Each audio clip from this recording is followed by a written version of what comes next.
Hey, Dragon from Nico Wilderness Education. Last night and this morning it rained pretty heavily, and so now we have the trouble with fire lighting.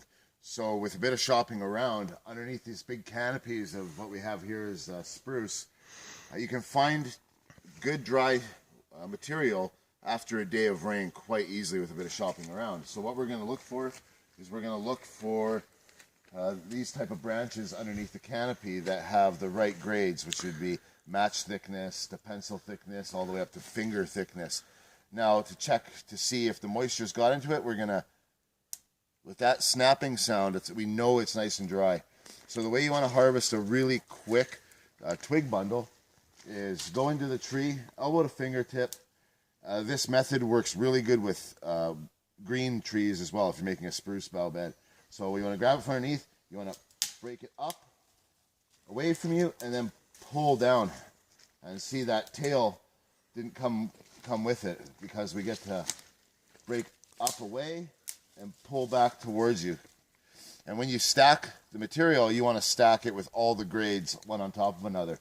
Now you'll notice that there's this lichen, this old man's beard all over some of this stuff. We want to avoid that.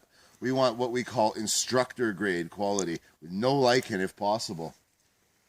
So again, just in a few seconds.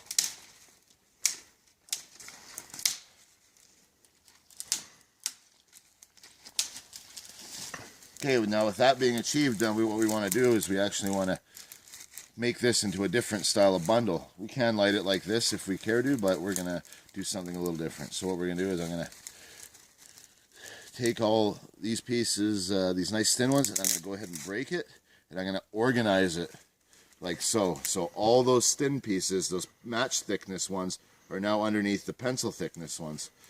So what I'll do is I'll light from the bottom, let the fire play up in between all these branches, and it will light. See how there's nice spacing in between all of those? That's what you're looking for.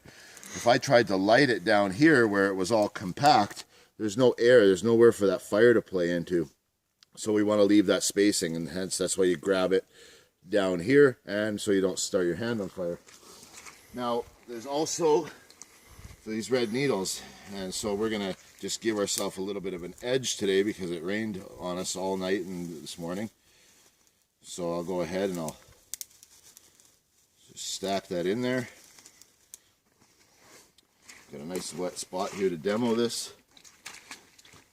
So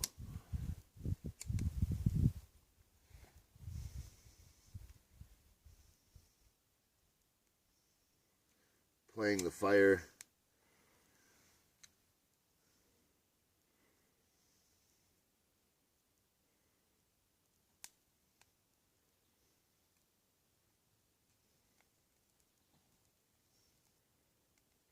And now if I was at camp and I'm going to make my morning coffee, I would have all my other grades of wood ready to go. I wouldn't be making this fire and then looking for my material. Always find your material and then start your fire. Thanks.